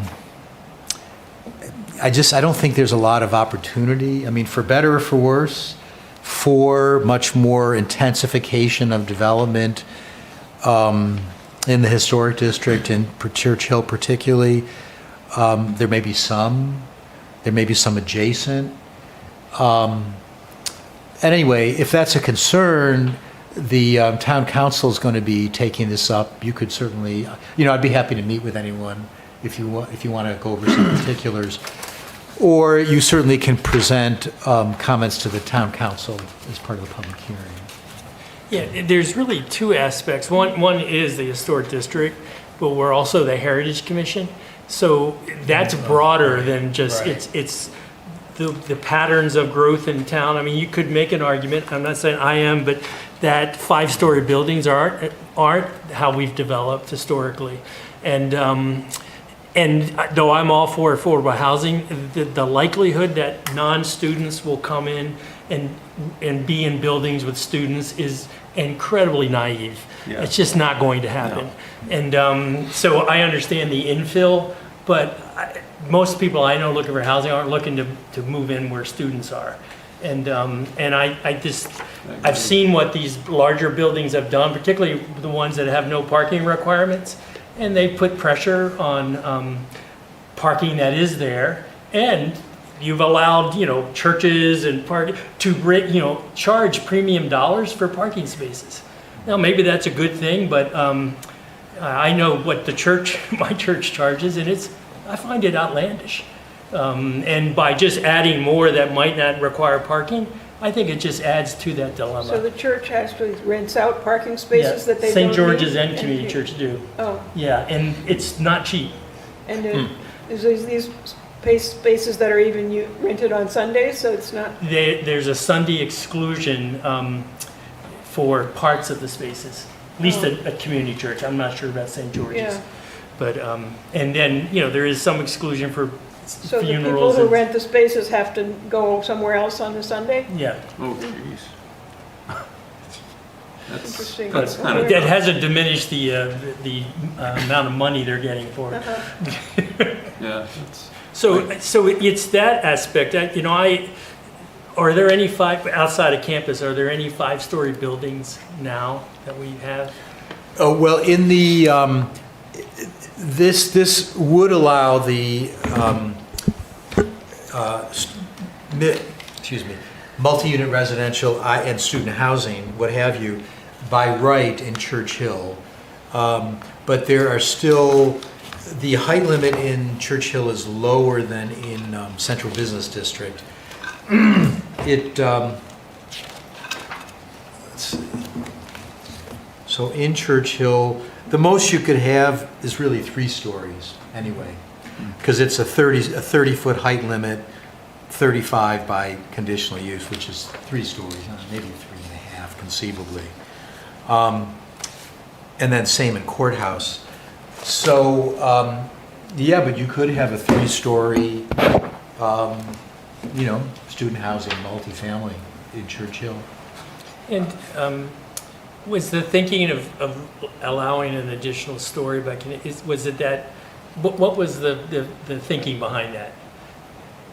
Well, in central business, about half of it is now 4 stories by right and then 5 stories by conditional use. And in the other half, it's just 3 stories. And that was a special amendment 10 years ago, driven a lot by, I think, aesthetics, the scale of Madbury Road and part of Main Street. But now with concerns about housing, some of it may be driven by, there may be more confidence that there's an opportunity for non-student housing in the core areas because enrollment at UNH is flat. I think it'd be hard to convert an existing building with student housing to bring in non-students, have a mix. But where you have a new building, separate in the core area, even where you have a site like Madbury Commons, maybe the bigger building could be students. They might be able to convert the second building to non-students. We will see, because there isn't, it's new. We don't really have any non-student housing downtown, but we're hoping we'll see it. Well, I know people who've lived on Baghdad Road and they've left because of students moving in to that area. They say they just don't want to wake up to the rebel rousing at 3 a.m. So I do find the two uses to be incongruous, student housing and family housing. There's just a lot of shenanigans that goes on at 2, 3 in the morning, Thursday, Friday, Saturday night, and you just don't want to raise kids around there. So I do find it not likely to mix the two uses. It's going to be tough. I'm interested too, and I remember the New York City zoning, where the original zoning was to allow sunlight in, so that the high buildings are blocking all the sunlight. And I see a 5-story building as not being human scale anymore. It's going to feel like Wall Street, and not as There are comfortable. required setbacks at the 5th floor. Okay, so that'd be Street. helpful. That'd Some be of certainly be helpful. I guess the other thing the other thing I think about, the bigger the building, the more likely it's going to be a corporate landlord from all over. It's going to be an investment land trust or insurance company or whatever owning it. And I think our experience is much better with our local landlords, the ones who drive by on a regular basis and see what's going on there, versus a bunch of investors who are just looking at return on investment. Is the big land holding companies, I don't even know if they know where Durham is. They know what their return on investment is, and that's all they care about. And so I'm all about encouraging local landlords, or the ability for local landlords, the Polly Pockets of the world, where Polly owns the building and works in the building. That's the perfect situation, or the guy that drives by every day. But as soon as we have some lawyer that, the fire department has to call to try and get something taken care of, and they're trying to legalese their way out of it, it's tough. So I'm more in favor of encouraging local ownership and keeping the income local. There's localonomics in my book. The only other thing I just happened to notice in this is that, and it's always been this way, Durham doesn't allow duplexes anywhere, and that's a historic structure.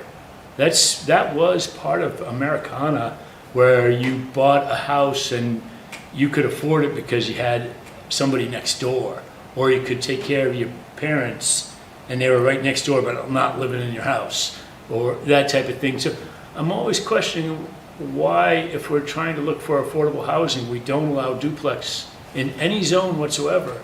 I mean, I think that an experimental zone might be a good thing for affordable housing. I know my kids would find it more affordable if they could have a duplex and rent one side, and that just gives a foot in the door to home ownership. I don't know, it's interesting to me that it's never been permitted, and it really kind of seems like Euclidean zoning. Well, we're not going to allow duplexes because then poor people will move into town, which is kind of what Euclid was all about. So I wonder, is the Housing Task Force looking at duplexes at all? Well, that was, in the beginning of the Housing Task Force, that was the missing middle topic was a big concern. It was investigated quite a bit. Yeah. So I don't know what happened since Yeah, I left it.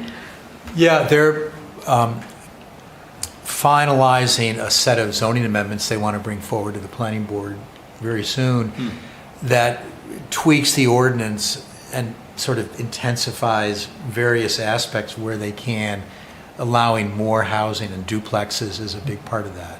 Not a big part, certainly a part of that. Yeah, interesting. I mean, duplexes are allowed for senior housing, and it's kind of an oddity that they're not allowed in Durham, because we allow tons of single family, obviously, in most of the town, and then we allow multifamily in the core areas, and then some of it, outlying, Right. like at the cottages. So why not duplexes? Yeah.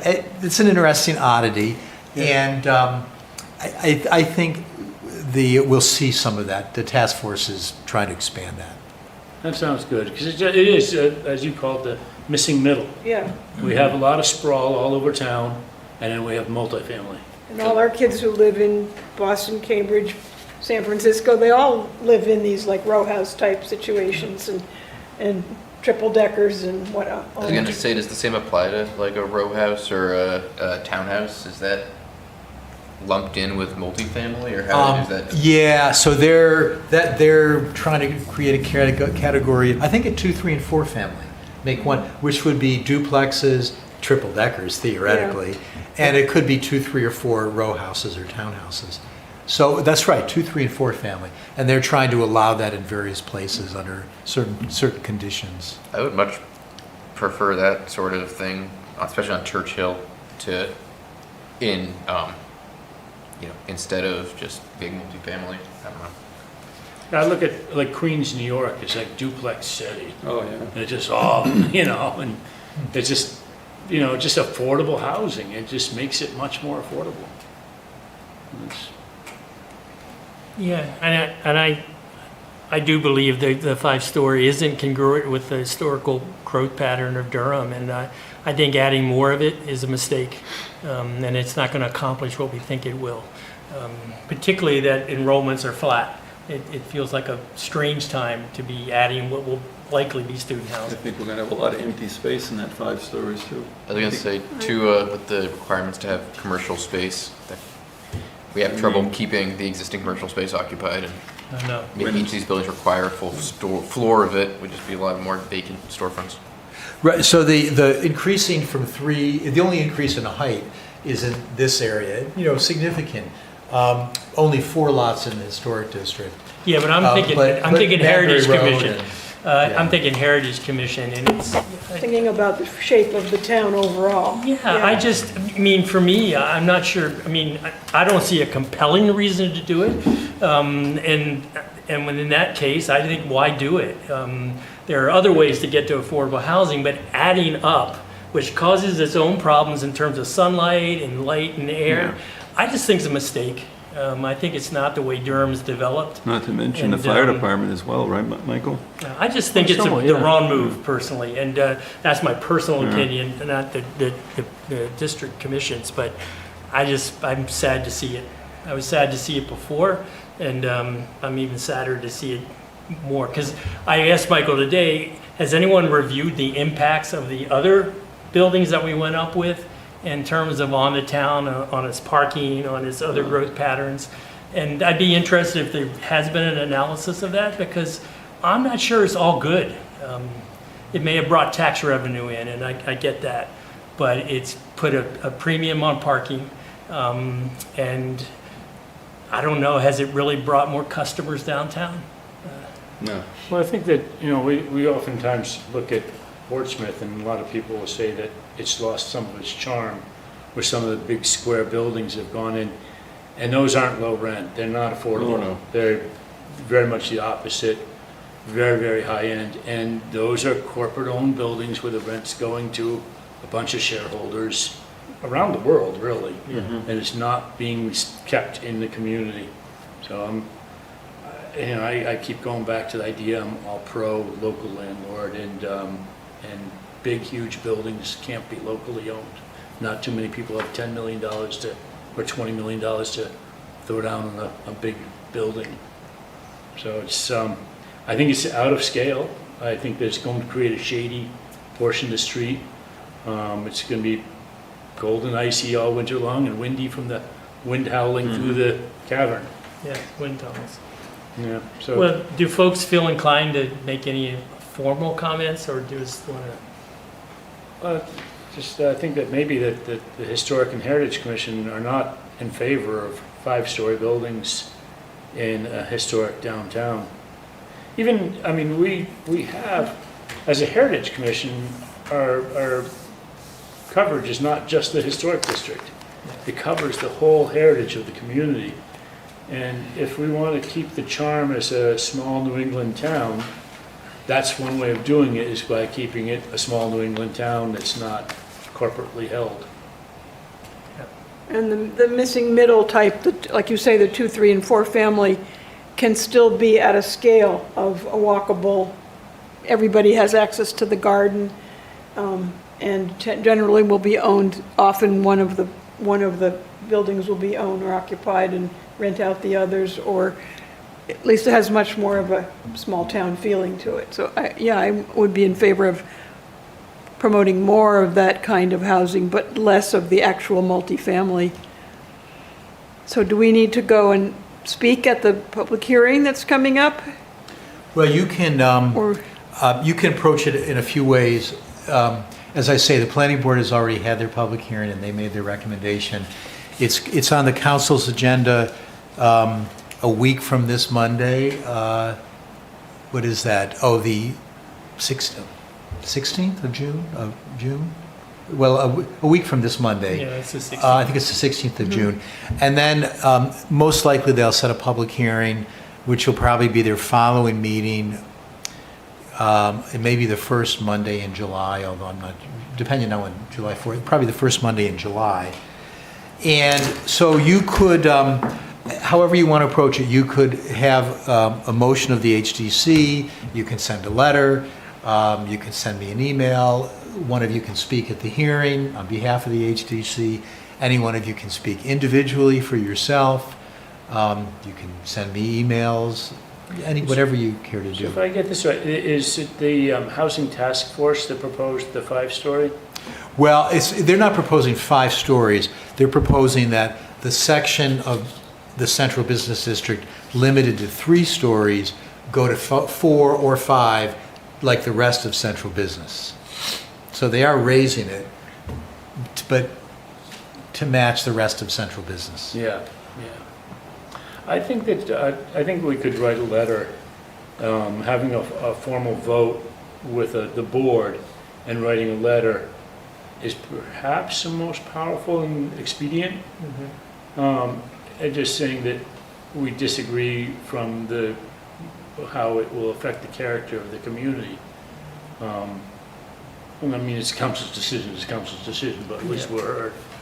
Yeah, I'm definitely for that if we wanted to make a formal motion to do that.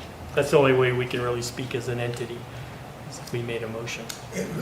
For it to be from the HDC. Yeah. As any one of you can speak as individuals. Yeah, we got, no clout. Yeah. Yeah, right, exactly. We have a lot more clout as a board than we do as individuals. Well, I'd make that motion that we draft a letter expressing our opposition to the increase in height in the historic district portion of the downtown as it affects the historic feel of the community. Yeah.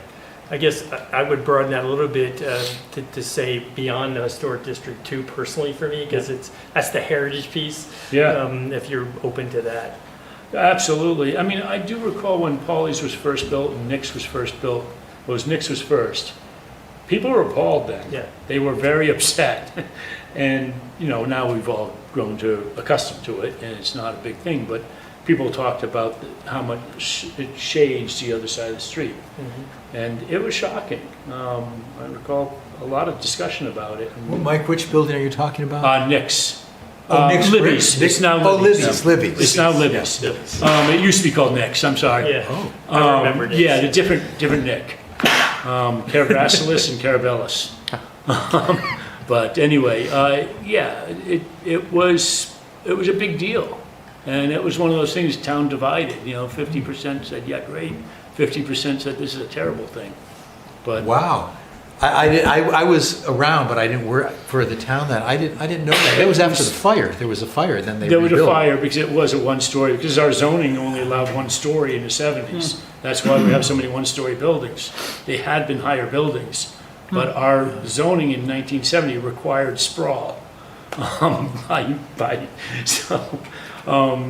So I didn't know that. So the community was torn when they rebuilt Libby's into a 3-story brick Yes, building. and it was approved, and it even got down to the color. This is CMU, cement masonry unit building, and it had to be painted brick color. I mean, it was. Oh, but that's real brick on On the the Libby's front building. face, but the sides and rear are all CMU, and it was, the paint colors went back and forth until it finally matched. How do you think the community feels about that 3-story brick building now? I think that's been accepted. In time, it was a shock when it first happened. That was the first big mass downtown. Everything else was as you see it on the other side. Yeah. And now we have Pauley's Pockets building has gone up, so it's just another one. at the time, it was kind of shocking. Hmm. It's, you know, Interesting. but I wouldn't want to see us, you know, turn into one of those communities that loses its charm. Well, I think we could say something about the difference between multifamily and 2, 3, 4 unit buildings, and that we could agree to support the concept of the smaller buildings because they retain the small town feel, but we really are not in favor of the literally large multifamily. Right. It's really getting into medium-rise buildings. Yeah. You know, So once- we could frame it as the number of units in the building as much as the bulk. Right. Although the bulk's the scale has a lot to do with it, because a Yeah. bunch of small units, it's the scale. It's just a Right. big box thing amongst all these small structures. I feel that a lot of times architecture is kind of like people. We have to be in context with their surroundings. Something. Do you want to, so that's one of the amendments now before the council. The other amendment now before the council is for the multifamily in Churchill Courthouse and professional office.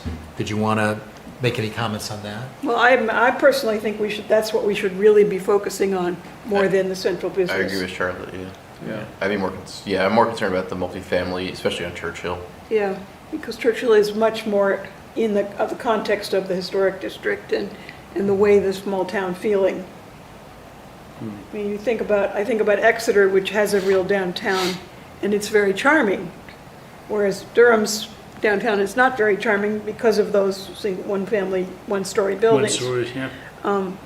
But I think Church Hill is really the place that we want to preserve the heritage and the feeling, the scale, and the small number of units in a building so that they still feel like a place, like living in a house more, rather than living in a apartment building. Yeah, there's an interesting thing too that UNH discovered, and they essentially said they'd never do it again. Stoke, Christensen, and Williamson, the worst behavior is in the really big buildings. They, by far, Stoke, the behavior of Stoke is the worst, especially Long Wing. It's almost like warehousing people. And so now they've created small little clusters where people act a little more civilly. But these really big buildings, people aren't as social or socially proper. Yeah. So how do you all feel? So is the change in the Churchill district to allow the multi-unit by right versus conditional use? To allow it by right. Which restricts the review of them to really site plan kind of things? Yes, that if you meet, well, it's not allowed at all now, except senior housing, but we're not seeing that. So it's not going to be allowed by right. So if they meet the site plan standards of, utilities and stormwater, whatever else they are with parking and architectural review, well, HTC, then it's difficult to deny that. Yeah. So now it's not permitted at all? Correct. So the existing units are non-conforming? They're non-conforming grandfathered. Huh. Were they, I assume, permitted at some point when it was? They were. It's kind of strange. I mean, in fact, all of with the exception of in the central business district where mixed use with residential commercial is allowed, everywhere else, the cottages, the lodges, the outlying places, and everything, Churchill, professional office, they're mostly non-conforming grandfathered uses. So I think, was our zoning in 1970, the first time we had a zoning ordinance? So anything that was before that just was allowed to happen? I'm forgetting if that was I think it may have been 1970 or a little bit earlier. Yeah. Yeah. We have a few buildings that were a barn that got converted into, two barns that got converted. But some of those are going back to the 60s. Well, that's right. Some of them, and they're also non-conforming pre-existing. Yeah. But legitimate, they were built legally. Yeah. What's the height? What would be the height then in the Churchill district? So the height limit would not change, but this new use would be allowed. It's 30 feet by right and 35 feet by conditional use. So 3 stories. I don't know, Mike, could you get 3.5 stories in 35 feet? Well, we did have that Roof? one person who tried to do the roof all the way down past 2 stories because the ordinance said it was like the midline of the roof. And so he brought the roof line down. That's clever. Yeah, I was gonna say, on the other hand, you wind up with a bunch of ugly buildings with flat roofs. yeah, yeah. Sacrifice a nice architectural roof for more vertical living space. Yeah.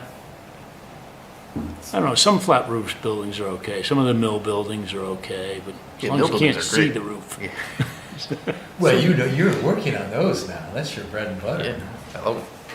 So how do you all feel about the changes in the Churchill district? Not a fan. Huh? Not a fan. Not a fan of going to, I personally am okay with multifamily because I think actually, that's our history and heritage where we did allow that to happen. That just naturally happened.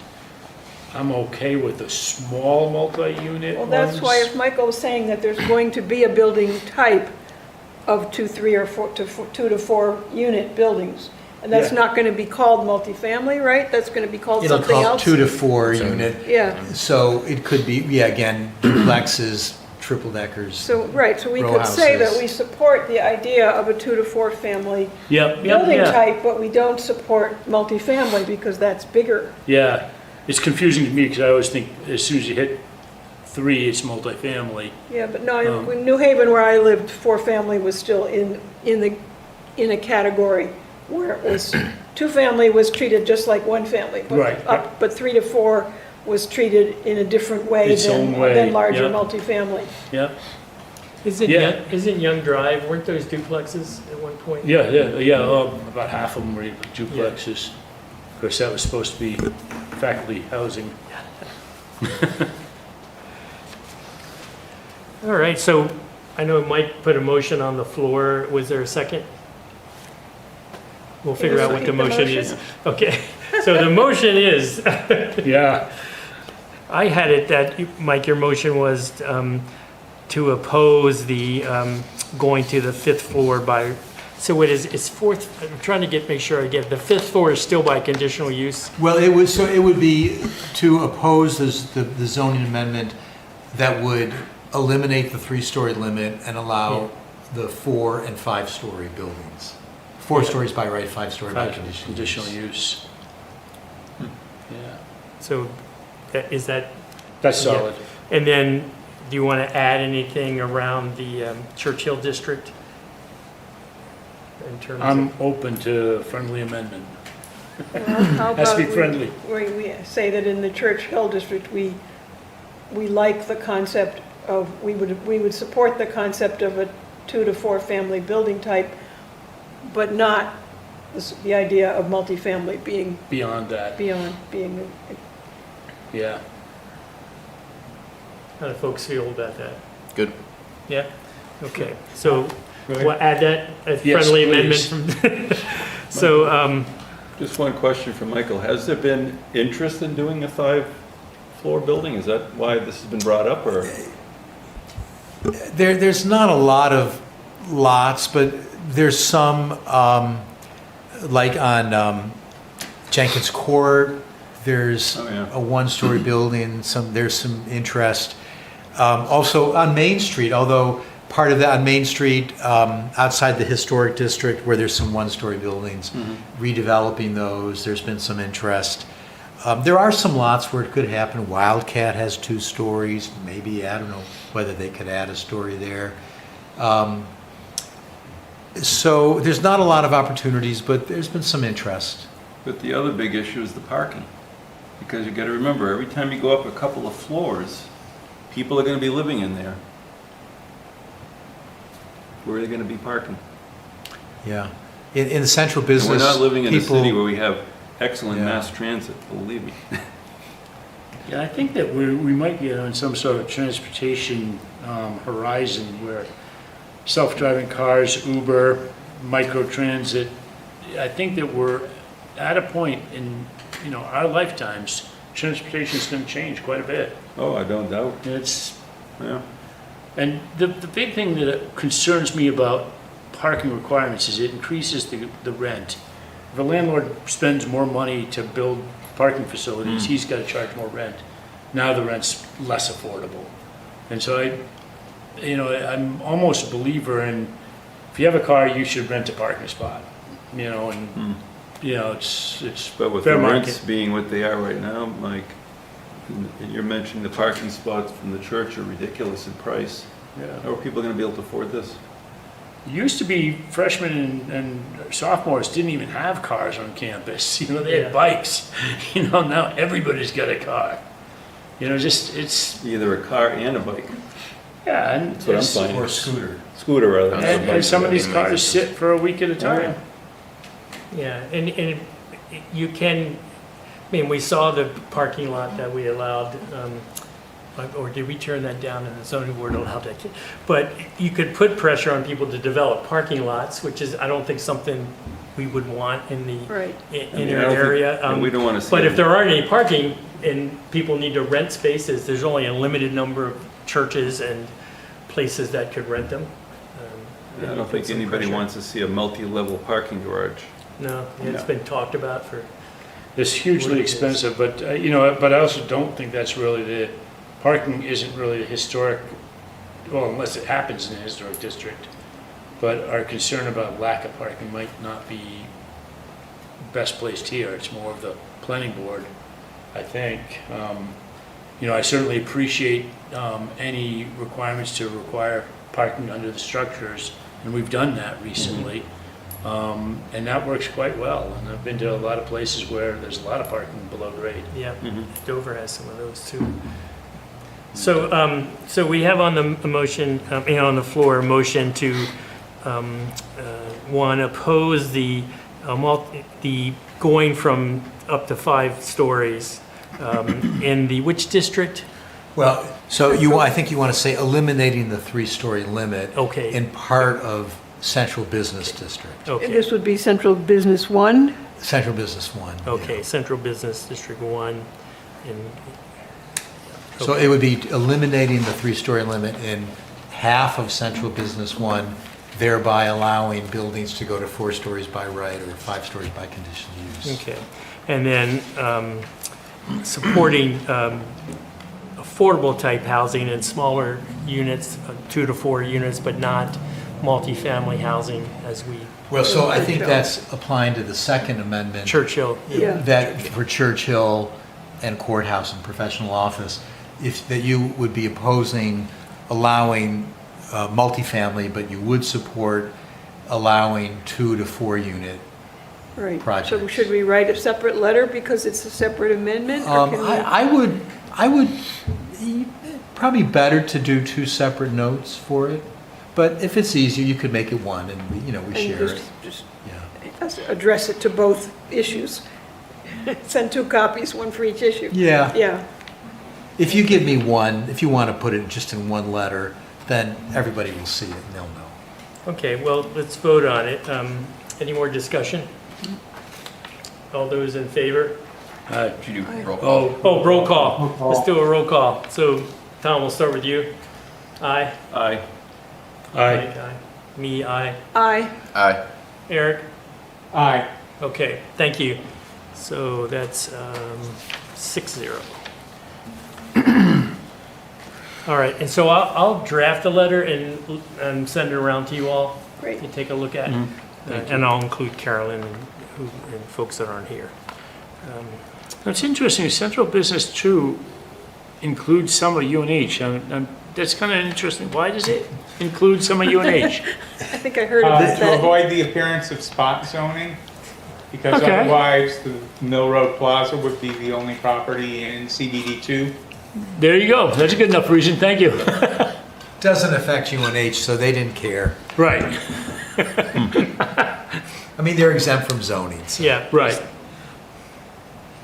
So item 11, updates on various projects. So All right. first one is the Lafayette Bicentennial. Okay, well, it's coming right up. And if you watch your Friday updates tomorrow, there's going to be a section on two things. One is I'm going to do a talk at the library on the 11th on Lafayette, which I thought would be a good way to raise awareness of the thing coming up, because the library has its own distribution advertising process, and I have some good information, a couple of video things that I can show that dramatize Lafayette's activities, his life, his interest, his significance. And then it also mentions the event on the 22nd. And then I'm going to have something in the next 2 weeks in Friday updates, you know, focusing on the Sunday 22nd event.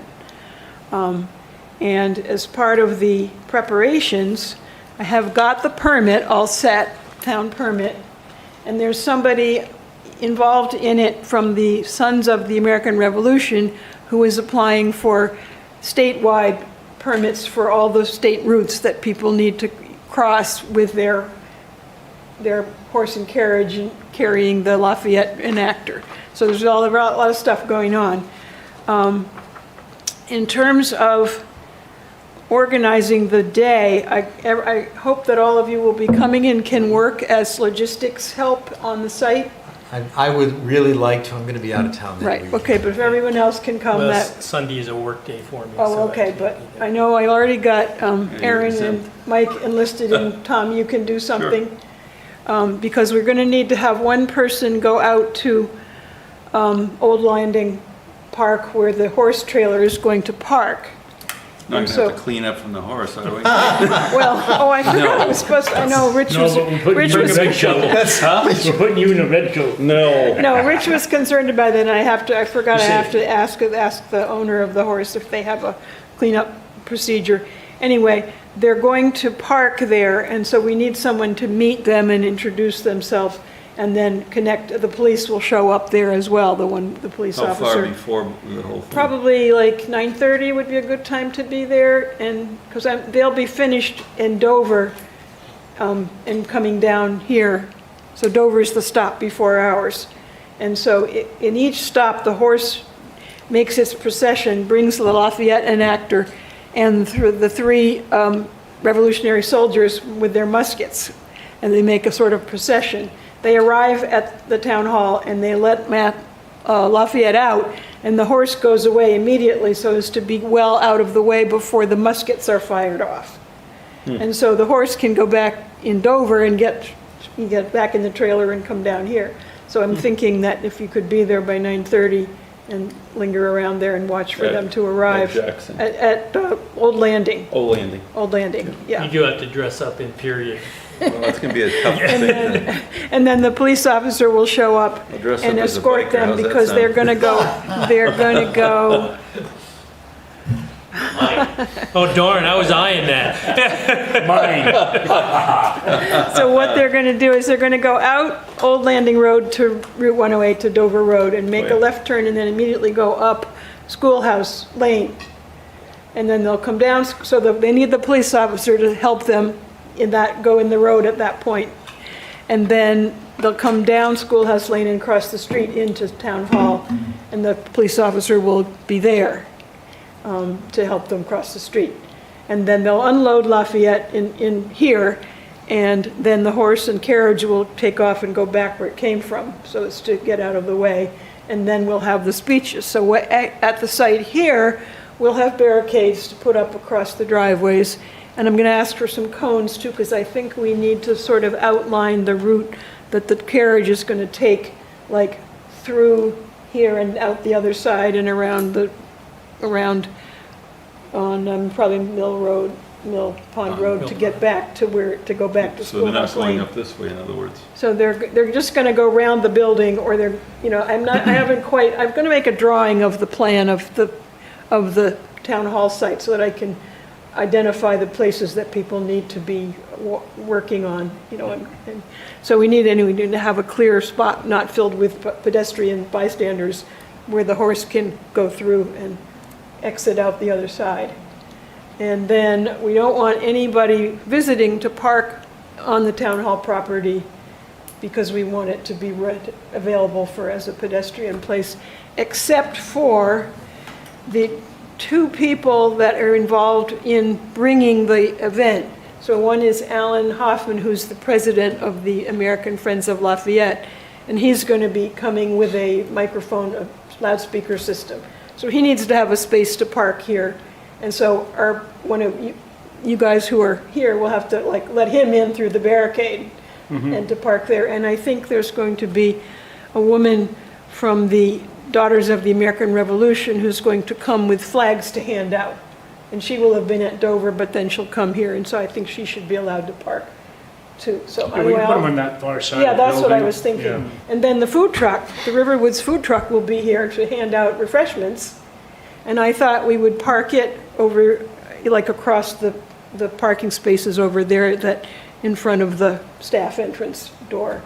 Because it's about 30 feet long and its counter is on the right-hand side, what would be the passenger side in a car. So if they come in and this way, with their nose towards this side, and they'll open their counter out to hand out. What's the Riverwoods food truck? Oh, well, Riverwoods has a food truck. And there are different opinions as to whether it was a good idea for Riverwoods to have a food truck. But we have it. And so we use it for events, like, I think they might take it to community fairs of different, as a marketing tool.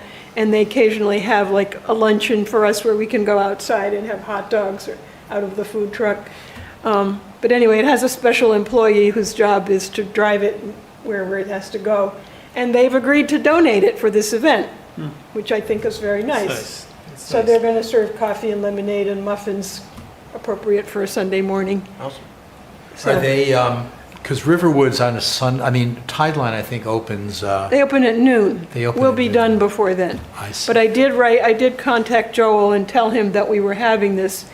And in fact, I thought I would contact him again and ask him whether people could park in his lot as long as they're either done by noon or having lunch over there. The only thing that opens early is the coffee folks. Oh, they do open Yeah, earlier? they open at 8. Oh. Yeah. If you could just put it on the drawing on the site plan where the food truck should be. Yes, I will. With which side the window Yeah, will be. but- yeah, I will do So we that. get it just right. Yes, Yeah. right. And it doesn't need electricity or anything. It's got its own power, so. Oh, does it make noise? Does it have a generator running? I don't know, but that's another good reason to have it over there. And Yeah, all the speeches will farther be away over from the here. speaker, yeah. Starting from the marker and sort of facing down Yeah. down the hill. So I think that's about everything, and so I'll be in touch with you all about what everyone's jobs are and so on, and probably again, getting here around 9:30 would be good. And did you get some luck with the publicity for the Facebook and social media? I haven't, I'm so far just relying on the Friday updates, but I'm gonna look, I know there's like Friends of Historic Durham, which I probably should. Somebody with administrator access to one of those pages Yeah, would be good, whether it's a public library, somebody has administrator access, so they can put it out as their own, yeah. versus going on a personal page. It's going to reach everybody's friends from college. Yeah, and, right, you right. know, No, that's wherever why I'm they've thinking, lived. I know there's a couple of different sites that have to do with community. Yeah, there's Com- that community, community one so- for Durham. Yes, if you community think of what they discussion. are, and you could send Yeah. me what their name is that I Yeah. should look for on Yeah, and try and Facebook. get the page administrator to put it Yeah, out. yeah, so. But anyway, I'm sort of hoping that Friday updates and the library will be the.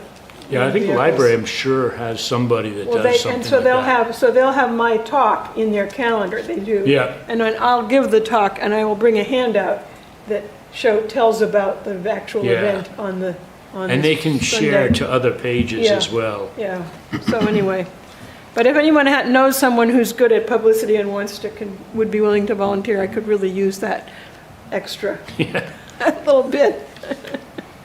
Oh, if you talk with Cheryl at the library, she might have ideas Yeah, for well, I'm you. working with Debbie, does the events, and actually, I'm going to give this talk on the 11th at the library, but I'm also going to give it at Riverwoods on the 18th at 2 in the afternoon. So Riverwoods doesn't officially open to the public, but I'm sure anyone that wants to come as my guest, so if any of you want to come on the Tuesday afternoon, which of course many of you are working. So it's perfect for us retired folks. Anyway, so I'm going to give it twice, the talk, and Well, thanks, Charlotte. Thanks for all your work on this. yeah. Yeah. Well, I like doing projects, you know, Yeah. so better than Pray being for good chair. weather. Pray for good weather. Yeah. Well, it's But on a it- but I- Sunday, so but I am it's the also- Saturdays that are problematic. I will be tired when it's over. All right, the Bickford Chesley House. I know we've seen some correspondence, and there was one about paint colors and Yeah, right. Well, finish. so Carolyn would be giving this report if she was here, because I would have just done my report, but I'll do this one too. So the construction is going along very smoothly, actually pretty well. And we did have a little committee, which was the committee of, consisting of Janet and Nancy and Carolyn and me. We were picking paint colors, and we had a lot of discussion about, should it be white, or should it be some other color that's not quite white, but almost white? And we finally have come up with a color, which if you want to see it, you can go up there, and there's a lot of paint on the wall, and going into the, on the end of the porch, going into the building, into the L. And you'll see that there's a number of Do you- off-white. Do you know the name of the white? The one we're going to do is called Creamy. Yep. So, and there's a little label there on it that tells that it's creamy. Yep. So that's going to be what we're going to do. Hopefully, people who want that building to be white will think it's white. And those of us who want it to be not quite white will know that it's actually a little bit ivory-ish. So Hey, I trust you all. that was a big deal. But then we just had our last historic expert come and look at the building. We had Jim Garvin, who used to be the state historical architect, and he came and toured it with us and gave us the benefits of his insight about the older house that's buried within the big house.